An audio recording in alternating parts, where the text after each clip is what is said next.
Volevo perché come al salutare solito anche, io... volevo salutare anche Lorenzo Guaia, se mi sente. C'è Lorenzo? Ciao, sì, mi sentite? Oh, la sentiamo benissimo. Fermo lì allora che vi ho tutti, quindi Perfetto. ecco. Vabbè, poi dopo magari Lorenzo mi dice se i romagnoli sono felici dopo che li ha visitati nel filmato che andremo a vedere.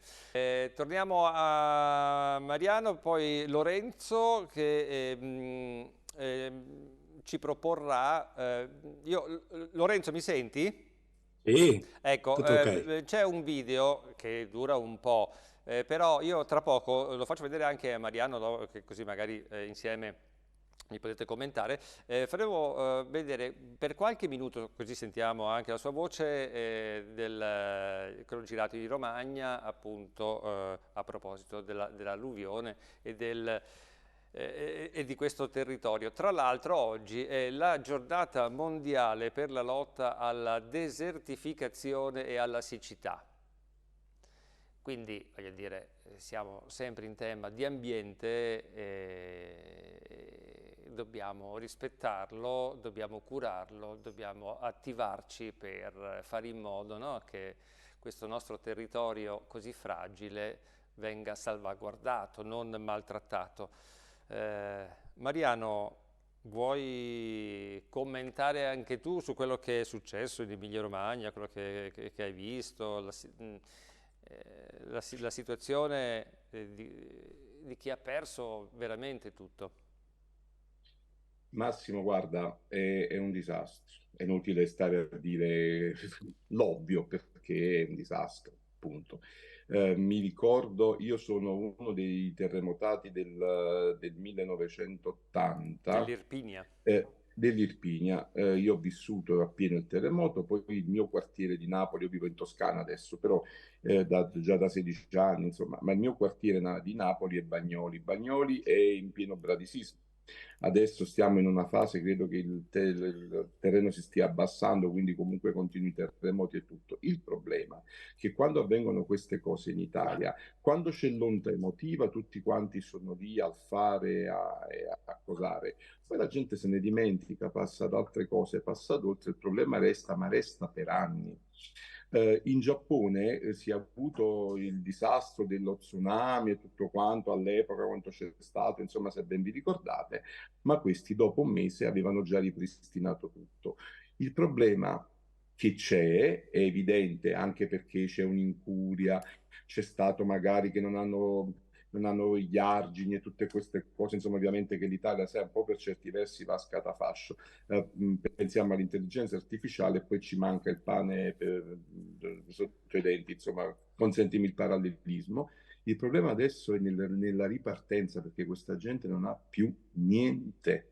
E io che ho avuto un'attività commerciale so che diavolo vuol dire. Gente che dall'oggi al domani si trova senza niente e purtroppo è anche abbandonata perché lo Stato, 20 miliardi stanziati, 80 miliardi stanziati, poi a sta gente se gli arriva un euro, forse se gli arriva forse, è anche il grasso che cola. E quindi Guardiamo questa notizia sul tablet a proposito dell'alluvione dell'Emilia Romagna e poi Simone prepara il video che lo vedremo per un paio di minuti. Musumeci frena le richieste per la ricostruzione. Il governo non è un bancomat, ira delle opposizioni e dei sindaci. Il ministro della Protezione Civile si è lamentato dell'andamento del tavolo per la gestione dell'emergenza. Non è un luogo in cui portare l'elenco delle spese e riscuotere. No, certo, vabbè, adesso qui ci sarebbe da arrabbiarsi, però Simone, mandiamo in onda il video che ci ha portato e omaggiato Lorenzo Guaia, che è stato lì. Sarebbe da vedere tutto, però ne vediamo un paio di minuti, sentiamo anche la sua voce, poi dopo commentiamo assieme a Lorenzo e anche a Mariano. Prego.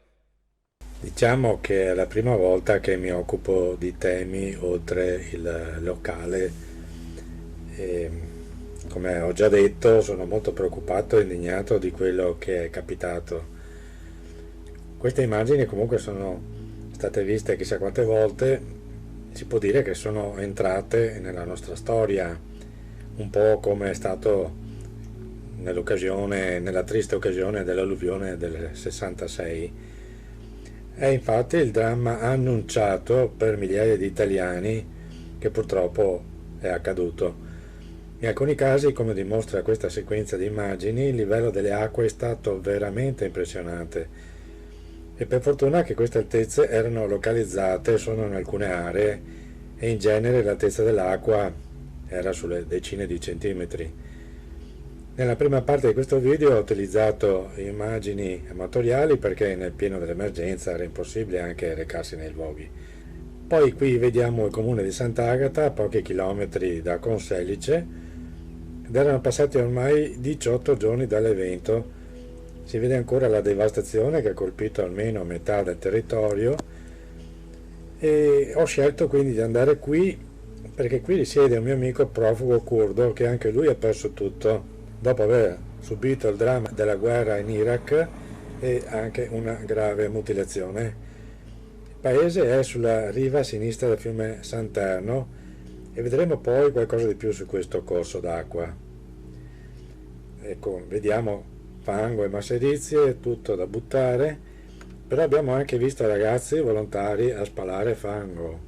Questa foto dei ragazzi di colore non è una foto originale, però vi garantisco i ragazzi di colore c'erano e come, li abbiamo visti noi.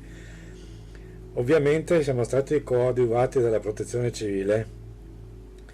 In questo luogo l'acqua ha raggiunto 40 cm d'altezza dal suolo. Il garage dell'abitazione del mio amico era ancora pieno d'acqua. Diciamo che ci hanno riferito stazioni diverse da comune a comune, tutto dipendeva dalla collaborazione tra amministrazioni comunali e uomini della protezione.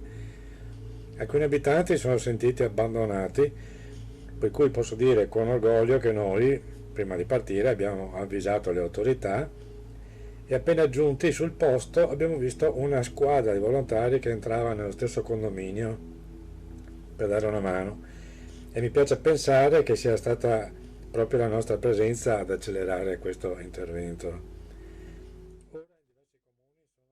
Ecco, sta raccontando Lorenzo. Lorenzo, tante volte è emerso in questa trasmissione dalle telefonate, ma dove sono le risorse che dicono del nostro paese? Si parlava, no? Dei ragazzi di colore, quelli che sbarcano qui a dare una mano. E tu nel filmato lo confermi, c'erano.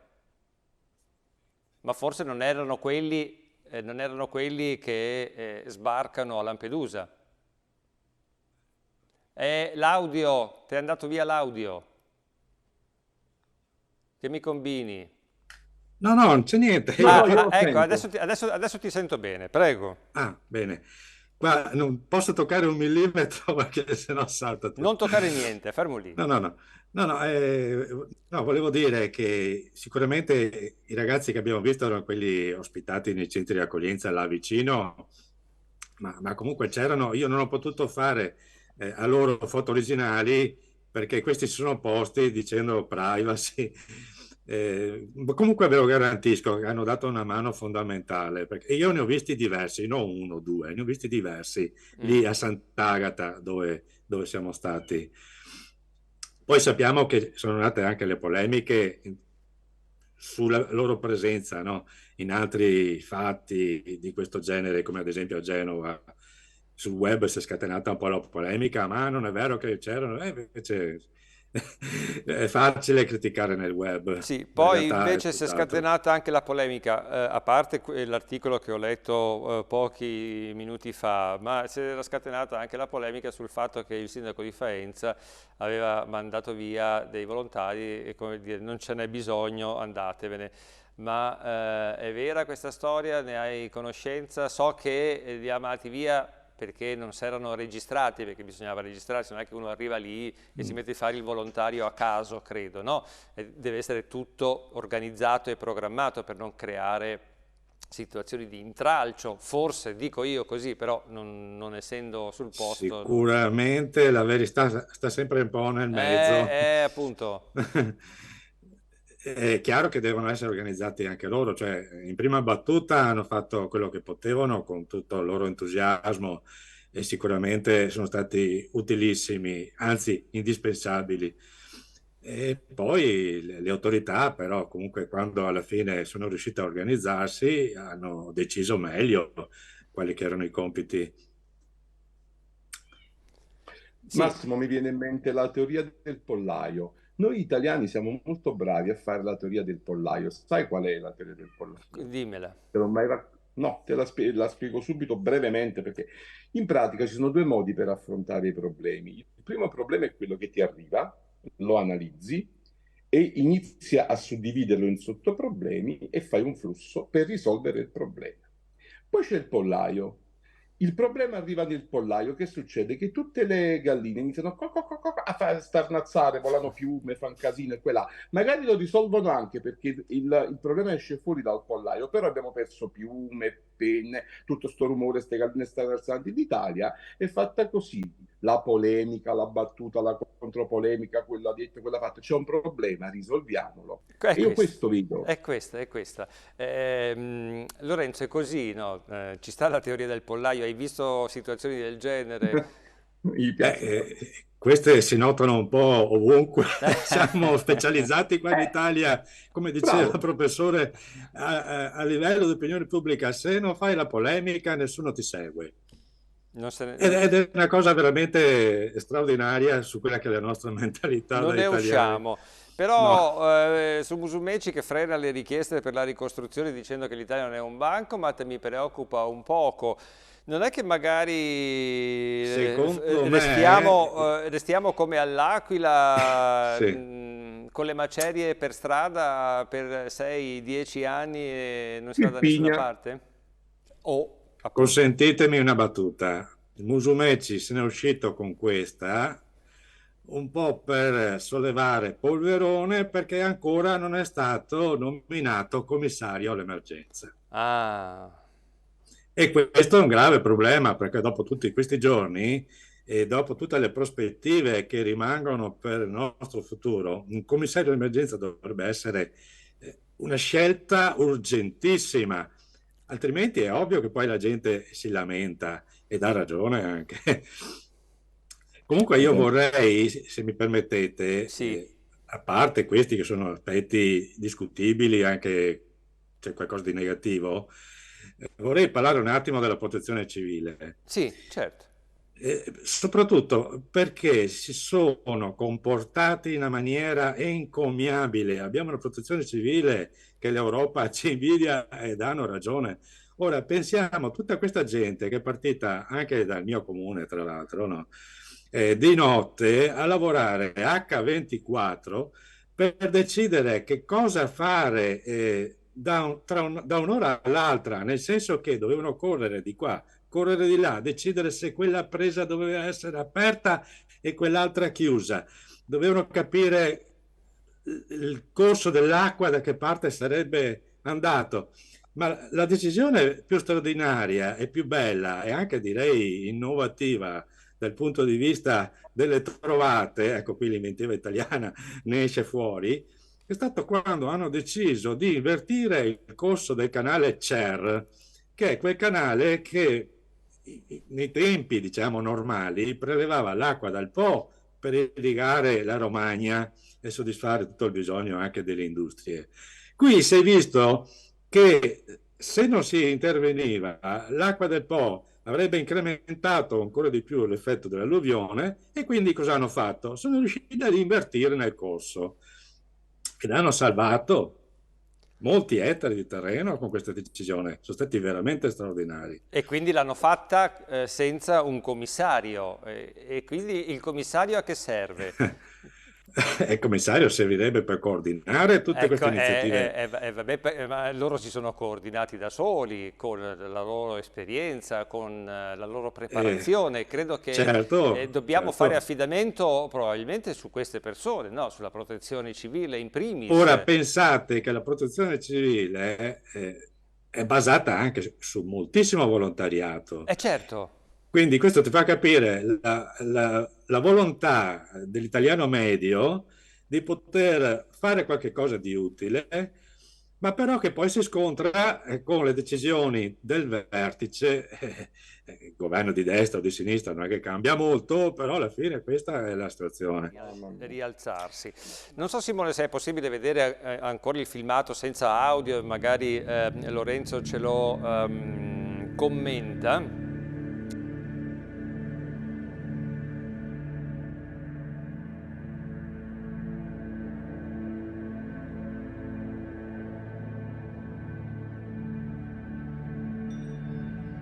Come si può ben vedere da queste immagini, gli argini di questi fiumi, in questo territorio, sono tutti pensili e qui la devastazione è stata massima perché l'acqua è esondata completamente da tutti gli argini, da tutte le sommità arginali.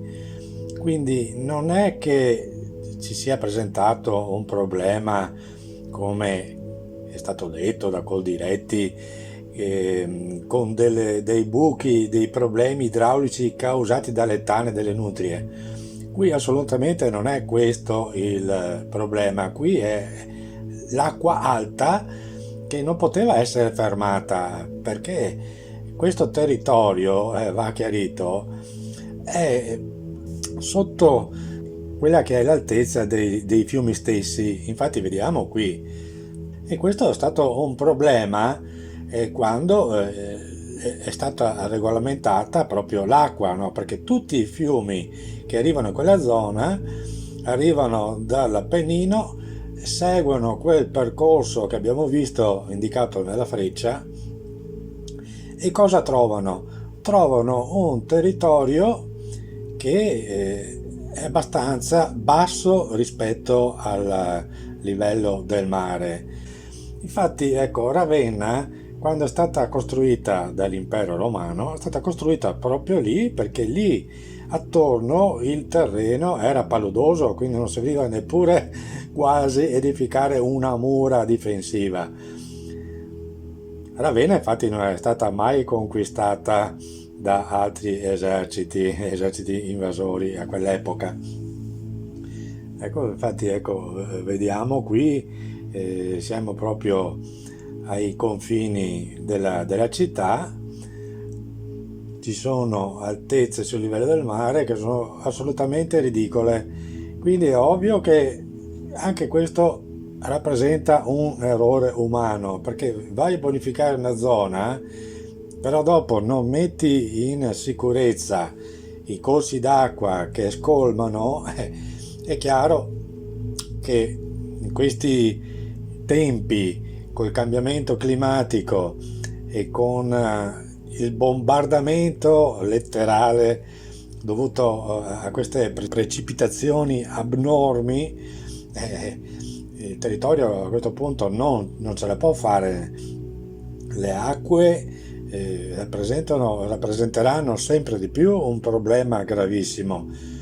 Chiaro che qui non è che si possa salvare la situazione alzando ancora di più gli argini, assolutamente no. Gli argini invece vanno allargati creando i bacini di scolmo, i bacini di laminazione. Ecco, questa è l'area di Conselice che è particolare perché ci sono ben 3 fiumi che la circondano, però ce n'è solo uno che scarica verso il mare, è il canale Destra-Reno, che dovendo raccogliere tutte le acque anche dai comuni contermini, ovvio che in quel momento lì non ce la poteva fare e quindi lì si è arrivati a livelli esagerati dell'acqua. E questa cosa vediamo sono le varie brecce sui fiumi nel corso anche degli anni, dove si può capire perfettamente che non sono dipese tanto da manutenzione. Qui non ci sono alberature che ostacolavano il flusso dell'acqua. Certo che i lavori, quando sono realizzati in un certo modo, ecco come in questo caso che vediamo che siamo in provincia di Padova, ecco, il consorzio va letteralmente a rovinare, secondo il mio punto di vista, le arginature perché tolgono addirittura l'erba e quindi il terreno poi crolla di nidificazione. Il problema può essere anche quello del conferimento del legname alle varie imprese. Sì, certo, quindi non è che sia... Vediamo questo canale che è stato costruito proprio ai Fiumi Riuniti, si chiama a un livello assurdo, un solo metro sul livello del mare.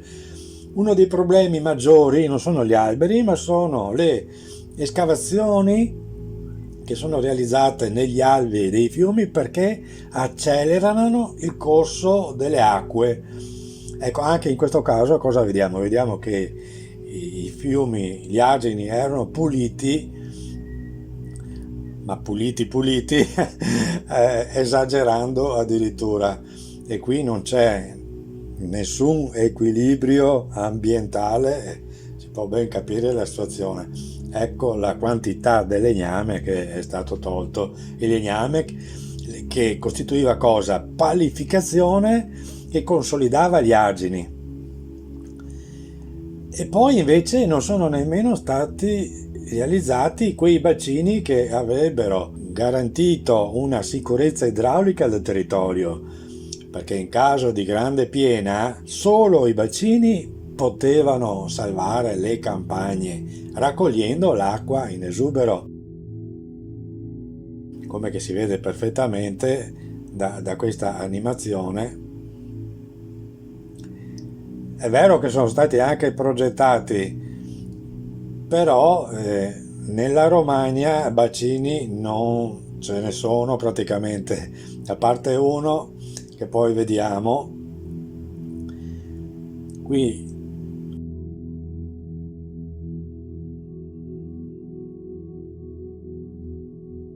Adesso stiamo per vedere proprio l'esondazione attuale del fiume Sant'Arno e come vedete bacini non ce ne sono. Ecco quello che parlavo, nel Modenese un grande bacino a contenimento realizzato 40-50 anni fa, mai collaudato, e questa è una seria responsabilità della regione, perché in Romagna accade questo e non accade in Emilia. In Emilia infatti i problemi di esondazione non ci sono stati.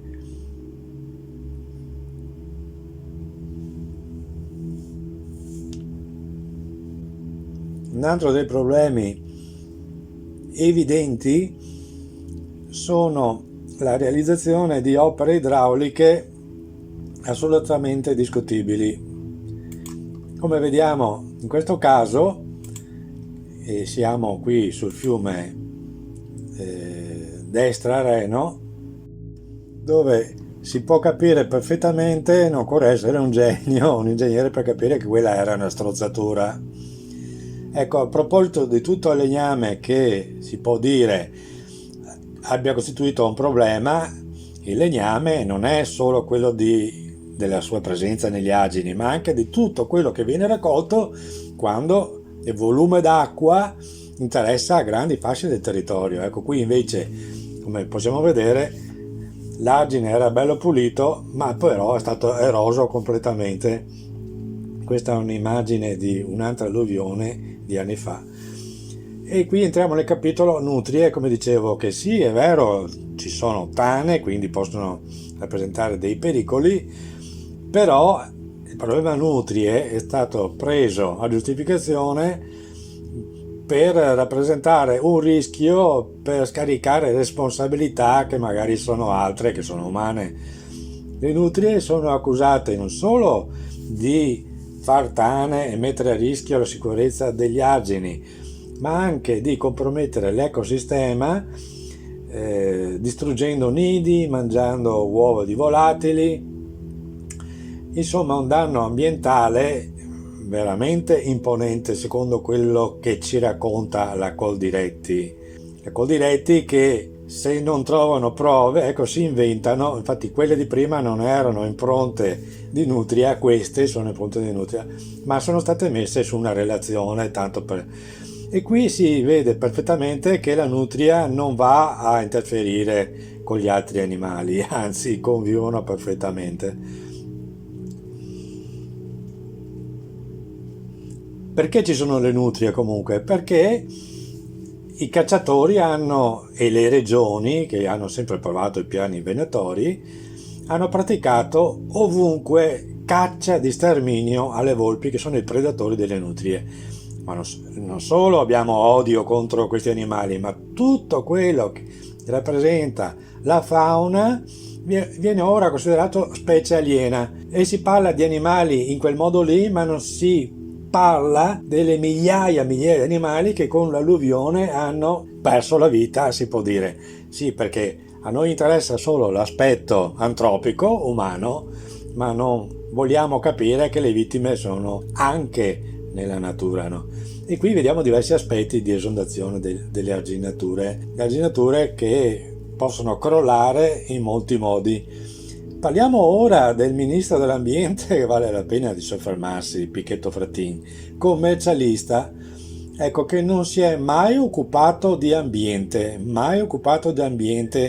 nella sua esperienza, e pensare che arriva da un polo politico che esalterebbe l'esperienza, le capacità, le conoscenze e il merito. Ma perché il ministro, perché quel tipo di ragionamento che arriva sempre da quello schieramento lì di centrodestra non ammette che ormai il problema è il cambiamento del clima? Vediamo qui immagini di una tempesta di ghiaccio in America.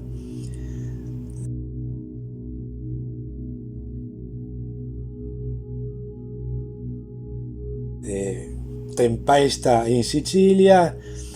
Non c'è una settimana che non accada qualche cosa di veramente imponente nella sua gravità in ogni angolo d'Italia. Ho visto anche una ricerca che attesta che l'Italia ormai è terreno facile per lo sviluppo dei tornado, e ricordo la strage di milioni e milioni di alberi in Trentino di poco tempo fa. Qui vediamo che non c'è solo sfruttamento della natura in certo modo, ma c'è anche responsabilità dell'agricoltore, che occupa fino all'ultimo centimetro delle arginature.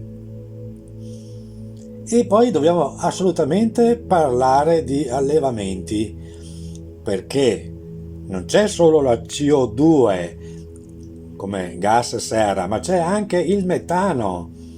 E questi sono dati preoccupanti, perché tanti miliardi di animali che rappresentano un consumo di territorio per la produzione dei loro mangimi, una deforestazione assolutamente esagitata del patrimonio arboreo della terra, un inquinamento atmosferico e delle acque di ogni genere. Pensate, una mucca quanto scarica per via naturale. E poi ecco, la gente non vuol capire che il problema è proprio questo. Il problema è lo sfruttamento del territorio, e questa è una carrellata di gente, ecco, di siti assolutamente di controinformazione, o meglio di disinformazione, che nega la realtà del cambiamento climatico.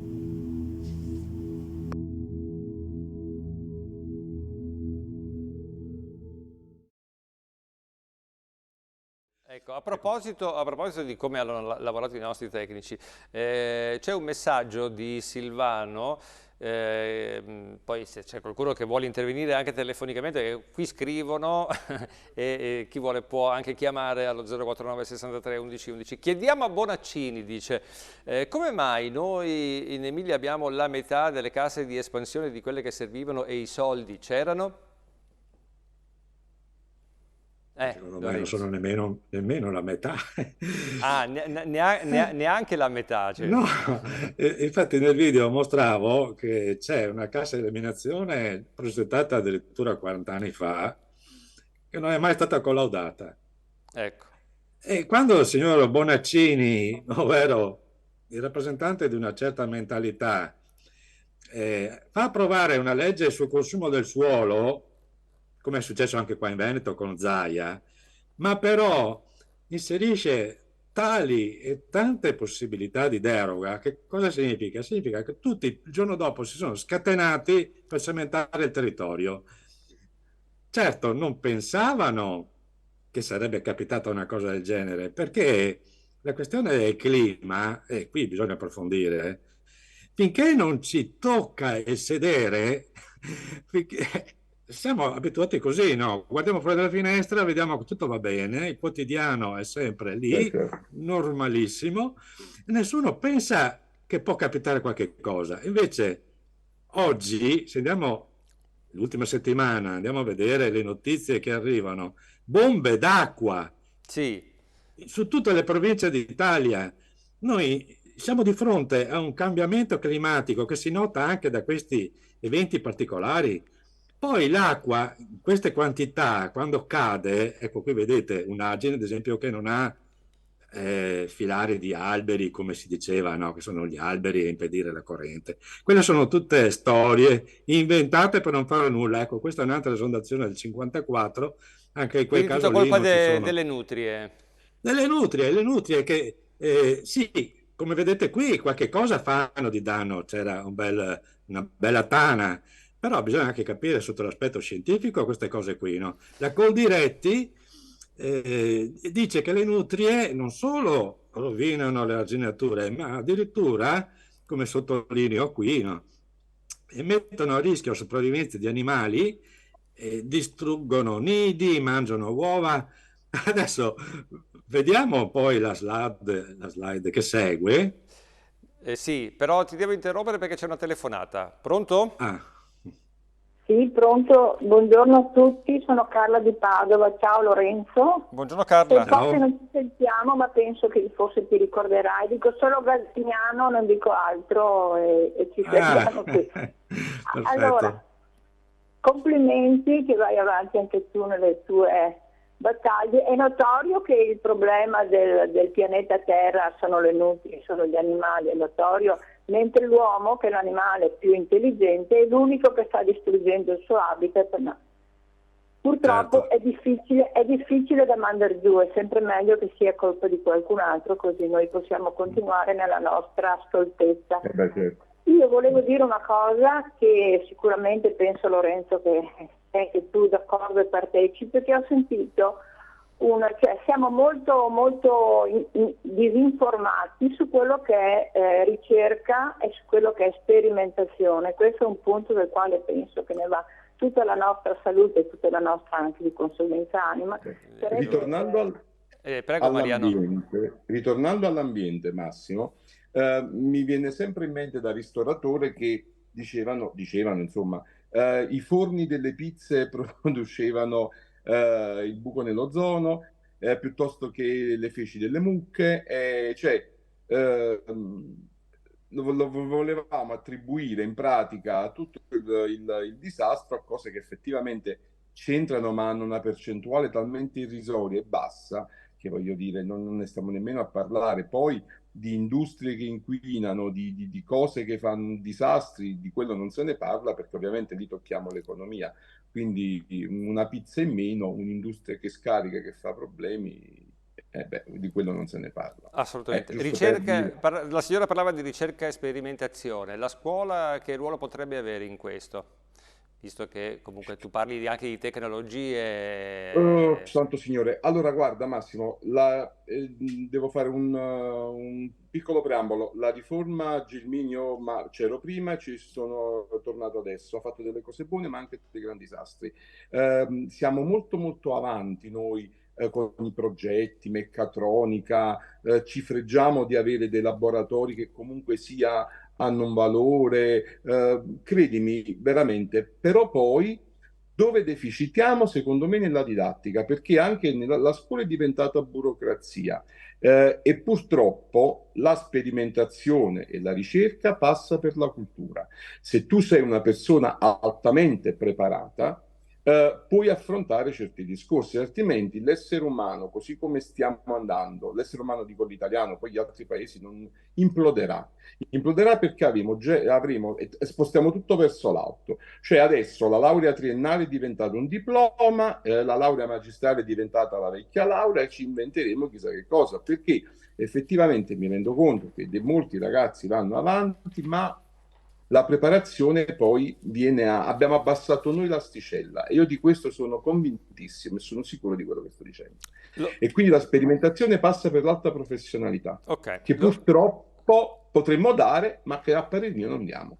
Lorenzo, condividi il pensiero del nostro docente dalla sicuro lui ne sa qualche cosa, in fatto di pedagogia. Mentre comunque immagino che su ricerca e sperimentazione ci si sia da interfacciare, no? Anche con quel mondo lì, perché parte anche da lì, insomma, no? La ricerca e la sperimentazione. Mi verrebbe da dire, l'ecologia, qualcuno l'ha anche proposto, ma deve far parte delle materie di studio. Certo. Perché se noi educhiamo le giovani generazioni a quello che è il problema, anche se non so se ce la faremo, perché sinceramente io sono abbastanza disilluso sull'atteggiamento umano e quindi non è che credo andiamo avanti sempre con questo sistema, non ce la facciamo perché bisogna cambiare completamente la mentalità, non solo modello di sviluppo, la mentalità. Se parliamo di clima, ad esempio, e nessuno lo chiarisce bene questo aspetto della causa, non c'è solo la CO2. Una stazione di rilevamento che è nel mare, sotto Pantelleria, l'hanno fatto vedere in Rai proprio pochi giorni fa, ha trovato che c'è un aumento esponenziale di metano. Il metano da dove arriva? Anche questo è un gas ad effetto serra. Il metano arriva dalle deiezioni degli animali d'allevamento. Ora, su questo pianeta, in questo preciso momento nel quale noi stiamo parlando, ci sono 12 miliardi di galline, di avicoli, ci sono 2 miliardi di bovini, c'è altrettanta cifra di suini e non parliamo di tutto il resto. Quindi tutti questi animali devono essere mantenuti. Per mantenerli, ecco la deforestazione, ecco la trasformazione del territorio. Si è calcolato addirittura che il 30% della terra abitabile è occupato da questi allevamenti. Chiariamola questa cosa. Non c'è solo l'inquinamento dovuto a idrocarburi, non c'è solo il consumo del suolo con la cementificazione, ci sono gli allevamenti, ma secondo voi chiedere alla gente di cambiare l'alimentazione, la dieta, lo possono fare? Quando io ne parlo, sono vegetariano da 40 anni, lo so perfettamente la loro reazione. È più semplice chiedere quanto denaro hanno nel loro conto corrente piuttosto che far cambiare lo stile di vita sotto questo aspetto. Quindi dobbiamo diventare tutti vegetariani? Se non vogliamo finire come dei polli arrostiti, e tra pochi giorni arriva anche il caldo. Mariano, tu che fai la cucina medievale, c'è poco di vegetariano? No, ma sono molto di vegetariano. Tu pensa che i poveri mangiavano cortecce d'albero, zuppe di cortecce d'albero, quindi per carità arriveremo a quello noi, perché ci stiamo impoverendo. Il problema, Lorenzo, a prescindere da come la si pensi sulla cucina, perché io vivo con una persona che è vegetariana e io non sono vegetariano, ma non è che mangi tanta carne. Il problema non è che ci sono gli allevamenti, il problema è che gli allevamenti sono intensivi, sono in sovrapproduzione e molta di questa roba va nel pattume. Questo è il disastro. Cioè noi si è sempre fatto questo. Questo è secondario, è solo giustificazione per non continuare a cambiare. Ecco, però pensa... E quando noi ambientalisti, scusami Massimo, chiariamo questi aspetti, non solo questo ma anche altri, veniamo subito accusati di voler tornare al Medioevo. Ora, i politici, che sono quei personaggi che dovrebbero pensare meglio di noi per prendere responsabilità sul nostro futuro, Cosa pensano? Che noi vogliamo tornare in epoca pre-industriale? No, noi vogliamo semplicemente alzare il nostro livello di vita come tutti gli altri, ma però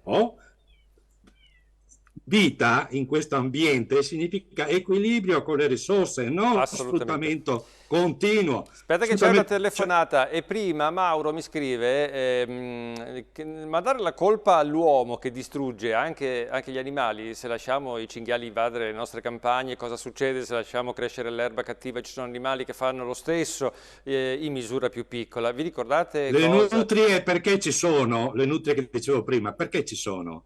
Perché i cacciatori hanno sterminato le volpi. Ecco, questa è la conseguenza. La volpe è il predatore naturale della nutria, no? Quindi è tutta una conseguenza. Siamo sempre noi esseri umani che causiamo. Che ha fatto l'uomo negli anni. Telefonata, pronto? Che sarà l'ultima sicuramente. Buongiorno, Roberta da Venezia. Salve Roberta. Allora, io credo che la testa d'amolo più grande di tutte sia l'uomo. Questa è la mia personale. Mi scuso con i presenti comunque. Diciamo, non tutti gli uomini, ma una buona parte, teste d'amolo. Poi il fatto di andare a sterminare le volpi come anche altre specie, vuol dire che c'è una vigliaccata, una stupidità, un'arroganza di andare a prendersi con i più deboli, che sono esseri viventi. Però io ricordo solo una cosa e termino. L'occultismo insegna che c'è il colpo di ritorno. È vero che la maggioranza di questi sono atei, non credono in Dio, non credono in niente, sono solo dei palloni gonfiati, io li chiamo. Però c'è il colpo di ritorno, e quando il colpo di ritorno arriverà, perché arriverà il colpo di ritorno di queste vigliaccate, arriverà, allora dovranno solo guardarsi allo specchio e sputarsi addosso, perché sono esseri veramente, dal mio punto di vista, inconcepibili, perché ormai diciamo siamo alle soglie del terzo millennio, a loro non è servito a niente. Vabbè, grazie Roberta. Per chiudere, intanto Mariano, io ti saluto e ti auguro una buona estate, casomai ci torneremo su questi argomenti, rifletteremo su altre cose perché sei sempre molto disponibile, quindi grazie per essere stato con me in questa mattinata e anche in compagnia di Lorenzo Guaia. Ci sei? Sì, no, ti ascoltavo, ti lasciavo parlare. Grazie a te, magari Massimo, affronteremo poi la scuola, magari e poi anche quando finiranno gli esami Certo. di maturità, se ne può riparlare, perché poi ritengo che vedi, tutte queste cose comunque passino per la scuola. Lorenzo parlava della, giusto, chiudo perché non siamo nei tempi, stiamo andando oltre, parlava dell'educazione ambientalistica. Vi posso garantire che l'educazione ambientalistica, eccetera, eccetera, non viene data come materia, ma noi abbiamo come materia l'educazione civica che viene fatta in una maniera barbina. Ecco, perfetto. L'educazione civica fatta in un modo che voi non vi immaginate. Assurdo. Vabbè, ci torneremo a parlare. Grazie Mariano, alla prossima, buona estate. Grazie Lorenzo, 30 secondi per chiudere. Per chiudere, mi viene in mente un altro dei temi a seguire sulla polemica, scusate un po' il tono, ma purtroppo io lo vivo veramente tutti i giorni con tanta ansia, perché io sono, ripeto, da tantissimi anni nell'ambiente, mi immaginavo che capitava questo e ancora oggi la gente continua a non credere. Ecco, gli ambientalisti, i gretini, siamo i gretini, vero? I gretini. Senti Lorenzo, allora dai, ci riaggiorniamo più in là perché torneremo a parlare di ambiente, che è un argomento che non ha scadenza. Grazie e certo. alla prossima. Grazie a tutti. Grazie, buon fine settimana.